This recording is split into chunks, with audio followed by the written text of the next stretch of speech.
Quarterbacks or backseat drivers. Here's a thought. When everyone who's complaining about how the RRS portrayed themselves actually goes out and does what the RRS is trying to do, then, and only then, will your complaints have any merit. Until then, you should just be grateful that someone is at least making the attempt where you are not. When the infidel guy was on Wife Swap, he got the same type of shit from his fellow atheists, and it pissed me off then. It's unfair and it's divisive. Look, people, let me clue you in on a new word. Diversity. It means there are more ways to reach a goal than just one. Guess what? Some people find mild Sam Harris offensive. Some people find Dawkins offensive. Some people cannot please everyone at once. For all you know, there were theists who were watching Brian and noticed how casual the RRS was dressed and how easily they destroyed the comfort's arguments and decided to pick up a copy of one of Harris or Dawkins' books because of how comfortable with it Brian and Kelly appeared. You just don't know, and pretending that you know just makes you look like an idiot. There, I've gotten it off my chest. Oh. Yeah. You know, and it just pissed me off. You know, and then people just keep coming back and with their stupid shit. And I said the truth is that if they had dressed up, there would have been just as many people complaining that they seemed too restrictive and uptight. Mm-hmm. If Brian hadn't muttered Nimrod under his breath or showed emotions, there would have been people saying that he let comfort walk all over him. I've been doing this for years, and I can tell you not only from the infidel guys and the RRS perspective, but from my own as well, that there is nothing you can do or say that will make everyone happy. Ask too many questions, and they say you weren't listening. Listen too much, and they will say you weren't talking enough. Be kind, and you're a coward. Be cruel, and you're a bully. Oh, and Zeus forbid if you try to be moderate in the least. How about this? How about we just appreciate the diverse nature in which people like Dawkins, Harris, Finley, and Sapient try to engage theists? How about instead of tearing them down, remember that just because they're on TV or have written a book doesn't make them the spokesman for all atheists? How about we remind theists of this when they complain and try to engage them in a personal discussion on the subject? Constructive criticism when asked for is one thing, but finding fault in petty things like dress and perceived attitudes is just diversive and only serves to foster a fat over meat type of thinking. Yeah. You know? Yep. Good shit, Jake. Thanks. Yeah, definitely. And it's like, that's what we try to say, like, somebody said something on our forums, like, that we can't possibly achieve our goal, like through things like the blasphemy challenge or like silly Nightline debates. We should be handing it over to somebody who's better qualified. And it's like, no, okay, I mean, first of all, you're assuming that you know what our goals are. Right. And when our goals are really just to stimulate public discourse and to get people thinking, like in reality, it doesn't matter if I'm the best representative or not. I'm out there and I'm doing it. That's right. Exactly right. And like, it just gets so frustrating to get that shit from people 24 hours a day. Right. Where like, You can't take it personally. Well, you guys didn't, do that right. Well, it's like, well, to say that we're doing something wrong or right, you have to assume what our goal is. And our goal isn't to be the smartest people on earth, necessarily. Our goal isn't to represent all of atheism. You can't do that anyway. Yeah, because there is no atheism as, like, a dogma or a set of beliefs to which to adhere, It's just the denial of theism, that's it. Yeah. It's the default position. Right.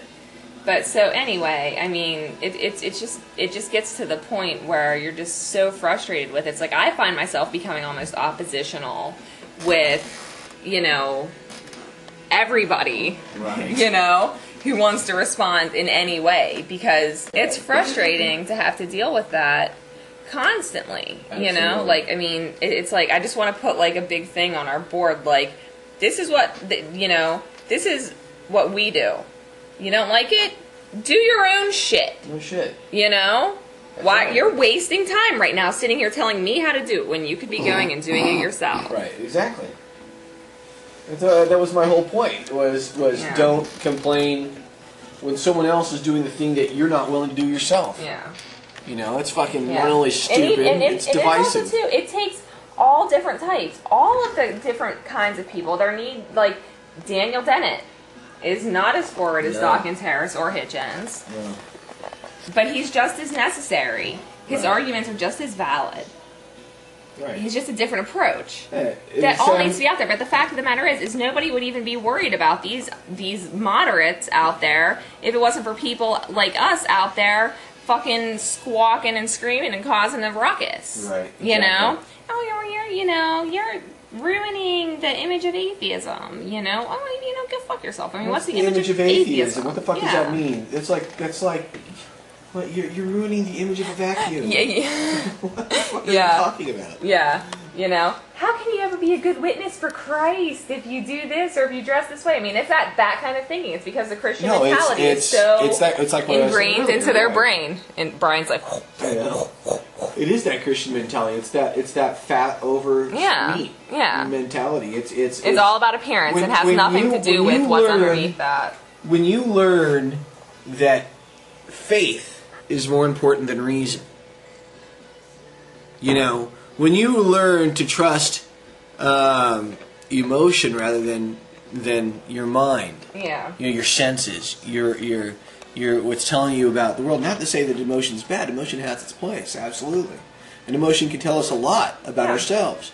But it's no way to judge reality. Well, it's like, okay, let's look at somebody who's like agoraphobic, who's paralyzed by the fear of leaving their own home. Right. We look at that and we see that as being a disorder. Right. That's a problem. These people are paralyzed by fear in the same way. Right. It affects every aspect of their daily life, just like any other, paranoid delusion would. It causes them to change their behaviors, to feel guilt. Look at people with OCD. Right. They feel guilty or they feel afraid if they don't perform their ritual every day. We can look at those things as long as it's not religion, and for those we can not following along, recognize she's that talking about theists as being a disorder, a problem in your mental process. Right. But so when people try to break out of that mold and no, I'm not afraid of this thing that you're, trying to, cast a spell. force upon us and essentially force us into another thing. Right. Those people are still stuck in that mindset where they have that image that they want to keep up. Otherwise, bad things are going to happen. It's adversity to diversity. Yeah. That's really what it is. And Brian will tell you, I've been saying for years that I really believe that the true strength of atheism is in its diversity. That's only if atheists can pull their heads out of their ass. At the same time, our diversity harms us in the sense that there's no easily motivated base of sheep who are willing to sacrifice anything and everything to push forward their goal. Right. As opposed to the Christian right, which evangelical Christians are a minority in our society. Right. But they have so much power politically because they're easily motivated. Right. Just tell these people, go there and tell them this guy was appointed by God and he's going to put, God's laws into effect in our country and they will be out there doing the shit. Mm-hmm. Whereas with atheism, you don't have that. So that was the discussion we had last night. We'll hopefully upload some videos of other discussions that we have here when Jake is in town. I just want to wrap up, too, with a quote from Sam Harris, who said in a Truth Dig interview, he was asked, what is the most likely way that American society, if not the rest of the world, will eventually abandon irrational faith? And he said, quote, I think this is a war of ideas that has to be fought on 100 fronts at once. There is not one piece that is going to trump all others.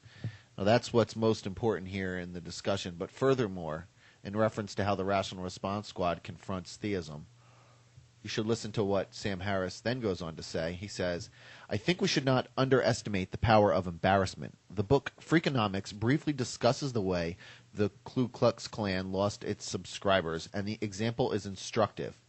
A man named Stetson Kennedy almost single-handedly, it seems, eroded the prestige of the Ku Klux Klan in the 40s by joining them and then leaking all of their secret passwords and goofy lingo to the people who were writing the Adventures of Superman radio show.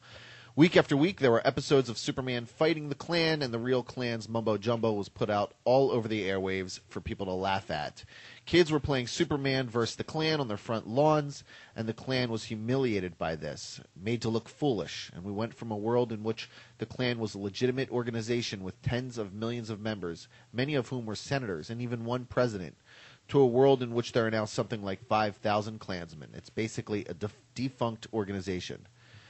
So he says, public embarrassment is one principle. Once you lift the taboo around criticizing faith and demand that people start talking sense, then the capacity for making religious certitude look stupid will be exploited, and we'll start laughing at people who believe the things that the Tom DeLays and the Pat Robertsons of the world believe.